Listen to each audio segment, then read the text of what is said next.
En la vasta historia del fútbol, hay momentos que se detienen en el tiempo.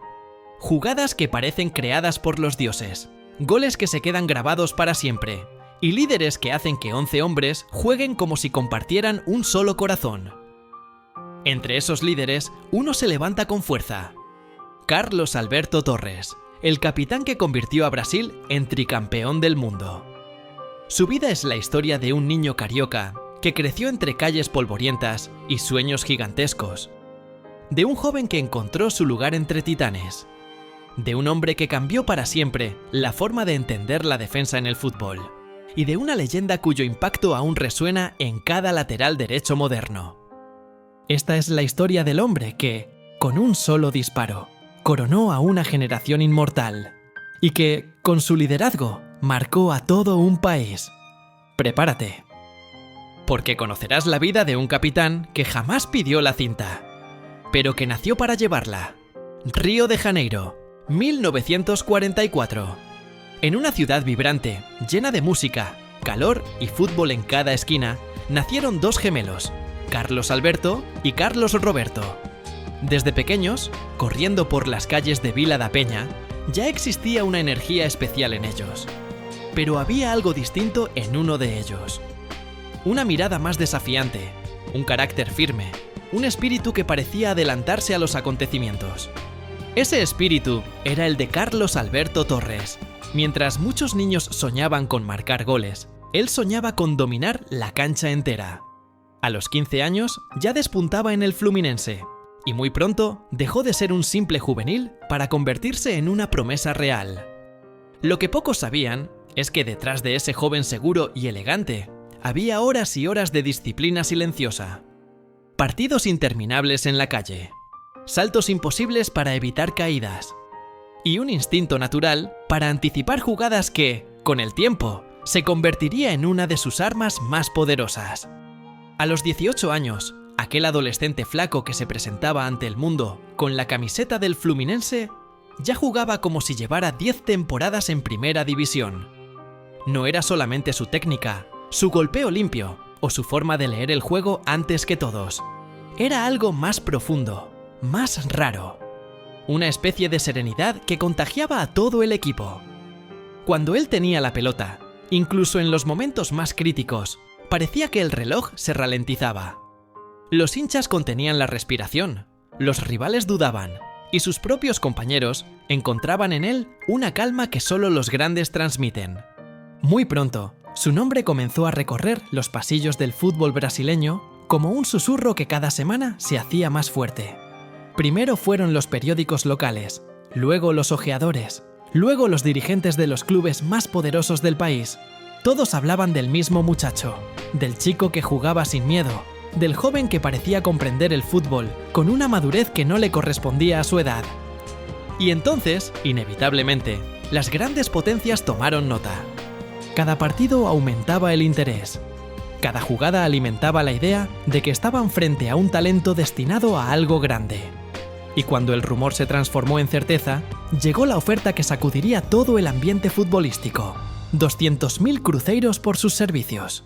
Para muchos, esa cifra era absurda, casi irreal. En una época donde el fútbol aún no movía los millones de hoy, ese número tenía el peso de una declaración, representaba más que dinero. Significaba una apuesta, un mensaje, una sentencia. El Santos lo quería, pero no cualquier Santos. Hablamos del Santos campeón de América, campeón del mundo, del equipo que había cambiado para siempre la historia del fútbol. El Santos de un tal Pelé, el club que generaba respeto, miedo y admiración al mismo tiempo. Un Santos que no solo ganaba, sino que humillaba, que convertía lo imposible en rutina. Un equipo que había elevado el nivel del juego a un punto donde nadie más podía alcanzarlo. Era una institución colosal, un gigante que intimidaba a cualquier rival que se atreviera a cruzarse en su camino. Para muchos era un salto demasiado grande, un riesgo enorme. Pero para otros era el movimiento más lógico. Si ya jugaba como un veterano, ¿por qué no darle el escenario más grande de todos? Lo que nadie sabía en ese momento era que esta decisión no solo cambiaría su carrera, sino que lo lanzaría a una historia aún más grande llena de triunfos, pruebas, luchas internas y momentos que marcarían para siempre su legado. Y esta apenas era la primera página. Llegar a ese vestuario en 1965 era como entrar a un salón lleno de dioses. Pelé, Coutinho, Pepe, Zito, nombres que ya eran inmortales. Muchos jugadores jóvenes habrían sentido miedo. Muchos habrían pasado desapercibidos. Carlos Alberto Número. Desde el primer momento mostró personalidad. Mostró disciplina. Mostró el temple que más tarde enamoraría a Brasil. En su debut, anotó un gol. Y en apenas unos años, se convirtió en pieza vital de un Santos que seguía levantando trofeos y aplastando rivales. Campeonatos paulistas, ligas nacionales, copas internacionales. Su palmarés crecía con una naturalidad aterradora. Pero más allá de los títulos, algo comenzaba a construirse. Un líder. Un jugador que hablaba poco, pero decía mucho. Que ordenaba sin gritar. Que imponía respeto sin buscarlo. Su debut con la selección brasileña llegó temprano, en un Maracaná repleto. Le tocó marcar a Bobby Charlton, uno de los mejores futbolistas del planeta, y lo hizo con la serenidad de un experto. Pero la carrera en la selección no sería un camino perfecto. En 1966 quedó fuera del Mundial. Fue un golpe fuerte, una cicatriz que tardó en sanar, pero que alimentó su carácter. Brasil fracasó ese año. Y cuando el país necesitaba reconstruirse, un nuevo entrenador vio lo que otros no habían visto. João Saldanha reconoció en Carlos Alberto el liderazgo que el equipo necesitaba para resurgir. Así, antes de llegar a México, 1970, ya había un hombre señalado para ser el guía. Un capitán sin debate. Brasil tenía un equipo lleno de genios, pero necesitaba un conductor. Y ese conductor era Carlos Alberto Torres. El Mundial de México, 1970, fue algo más que un torneo. Fue un espectáculo irrepetible. Una sinfonía escrita con botines, trazada en una cancha y ejecutada por una generación que aún hoy parece imposible de replicar. Fue una obra de arte viviente. La selección brasileña no solo jugaba al fútbol, parecía danzar. Cada pase era un pincelazo, cada movimiento una nota musical. Cada gol un estallido de colores. Aquel equipo no buscaba ganar. Buscaba encantar. Dejar boquiabierto al mundo entero. Pelé brillaba como una estrella mayor, iluminando cada ataque. Jairzinho destrozaba defensas con una potencia casi inhumana, marcando en todos los partidos. Rivelino repartía magia con esa zurda que rompía leyes físicas. Clodoaldo, con su calma monástica, ordenaba el caos. Gerson dictaba el ritmo. Tostão veía jugadas que nadie más imaginaba. Era una constelación completa. Una alineación que parecía sacada de un sueño del que nadie quería despertar. Y en medio de toda esa luz, estaba el capitán. Carlos Alberto no era el más vistoso. No era el que salía en las portadas por goles imposibles, ni el favorito de los niños que querían imitar regates. Pero era el faro, la brújula. La voz que no necesitaba gritar para hacerse escuchar. Era el equilibrio perfecto entre la locura creativa y la brillantez absoluta. El hombre que, cuando el equipo volaba, los mantenía con los pies en la tierra. Y cuando el equipo dudaba, los empujaba hacia adelante. México 70 avanzó como un carnaval infinito. Brasil no solo ganaba, enamoraba. Cada partido era una exhibición, una declaración de principios, una invitación a disfrutar. Y entonces llegó el 21 de junio de 1970, el día que definiría más que un título. El día que decidiría quién sería el dueño definitivo de la Copa Jules Rimet. Brasil contra Italia, la fantasía contra la máquina, el arte contra la resistencia. El Estadio Azteca rebosaba. El sol caía sin piedad, iluminando a los 22 jugadores como si una luz divina descendiera sobre ellos. Era la final que el mundo necesitaba, la final que el fútbol merecía.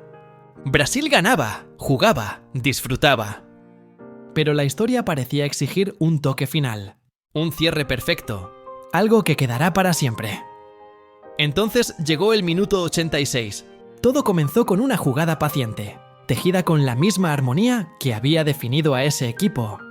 Un toque aquí, otro allá, la pelota viajando como si tuviera vida propia.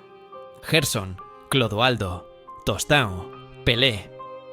Todos participando en una obra colectiva. Una sinfonía en movimiento.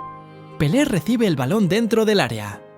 Podría girar, rematar, definir él mismo la jugada, como tantas veces hizo. Pero Pelé levanta la cabeza y ve lo que solo los genios ven. A Carlos Alberto llegando por la derecha, como un tren sin frenos, como un rayo que atraviesa el campo. Pelé, con una calma desconcertante, toca el balón hacia él. Un pase suave, casi perezoso, como si supiera que todo lo demás estaba escrito. Y entonces sucede.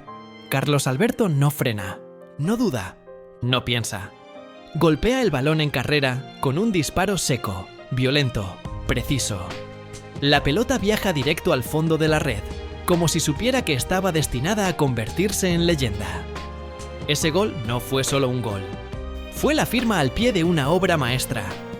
Fue un sello de identidad, un manifiesto del estilo brasileño, colectivo, hermoso, letal. El 4-1 quedó grabado como uno de los momentos más gloriosos de la historia del deporte. Una culminación perfecta para el equipo, que muchos consideran el mejor de todos los tiempos. Y la imagen de Carlos Alberto, con la cinta de capitán en el brazo, y la Copa Jules Rimet levantada hacia el cielo mexicano, no fue una simple postal. Se convirtió en un símbolo eterno. Un recordatorio imborrable de lo que el fútbol puede ser cuando se juega sin miedo, sin límites, y con el alma completamente entregada al arte. Tras el Mundial, muchos jugadores entran en declive. Carlos Alberto Número regresó a Fluminense, se convirtió en parte de la legendaria máquina tricolor, ganó títulos, dejó huella. Luego vistió la camiseta del Flamengo, otro gigante brasileño. Pero su carrera todavía guardaba un capítulo inesperado: Estados Unidos. En 1977 llegó al New York Cosmos, donde volvió a juntarse con Pelé. La NASL vivía su época dorada, y Carlos Alberto fue una de sus estrellas principales. 5 veces All-Star, líder del equipo, campeón de liga, y uno de los responsables de que el fútbol comenzara a tomar fuerza en Norteamérica. Más adelante, jugó también en California Surf, hasta que en 1982 disputó su partido de despedida. Habían pasado casi 2 décadas de fútbol al máximo nivel, y su nombre ya era una leyenda viva. Su relación con el fútbol no terminó al retirarse. Decidió dirigir, y su estreno como entrenador fue tan contundente como su carrera como jugador. Campeón del Brasileirao con Flamengo en 1983. A partir de ahí, su trayectoria pasó por clubes grandes y medianos: Corinthians, Botafogo, Náutico, Fluminense. Incluso tomó las riendas de selecciones nacionales: Nigeria, Omán, Azerbaiyán. Siempre fiel a su personalidad. Firme, directo, sin tolerar la injusticia. Su carrera como entrenador estuvo llena de momentos de intensidad, discusiones polémicas, gestos de corazón y una búsqueda constante por competir con honor. Lejos del campo, también exploró otros caminos. Ingresó a la política en Río de Janeiro, donde llegó a ocupar cargos importantes. Participó en iniciativas sociales y jamás perdió el contacto con el pueblo. En televisión, como comentarista, era brillante. Desmenuzaba el juego con la precisión de un cirujano y la claridad de un maestro. Su voz se volvía indispensable en cada transmisión. El 25 de octubre de 2016, Brasil despertó con una noticia que nadie quería escuchar. Carlos Alberto Torres había muerto de un infarto masivo. Había estado en televisión apenas 2 días antes. Sonriente, lúcido, con la misma energía de siempre. Su partida coincidió con otro golpe doloroso. Había muerto exactamente un mes después de su hermano gemelo. Brasil lo despidió como se despide a un héroe. Su cuerpo fue velado en la CBF, donde miles acudieron a rendirle homenaje. El país entero lloró la partida de su eterno capitán. Fue más que un lateral. Fue más que un capitán. Fue más que un campeón del mundo. Fue un arquitecto del juego. Un revolucionario de la defensa. Un símbolo de liderazgo puro. Un hombre que dejó huella en 3 continentes. Un ícono respetado por rivales, compañeros y generaciones posteriores. Su gol en la final de 1970 no fue solo el cierre perfecto de un partido, fue el símbolo de una era. Una obra maestra que encapsula lo que significa el fútbol brasileño. Alegría, creatividad, libertad, precisión y corazón. Carlos Alberto Torres no pertenece al pasado, pertenece a la eternidad. Él no solo levantó la copa, levantó una nación. Él no solo fue capitán, fue el capitán. Y si esta historia te puso la piel de gallina, si te hizo viajar en el tiempo, revivir aquella gloria y recordar por qué amamos este deporte, entonces no olvides suscribirte, porque aquí seguimos rescatando las leyendas, los momentos inmortales y las historias que jamás deberían perderse. Activa la campanita, únete a esta familia futbolera y prepárate, porque lo que viene será todavía más grande.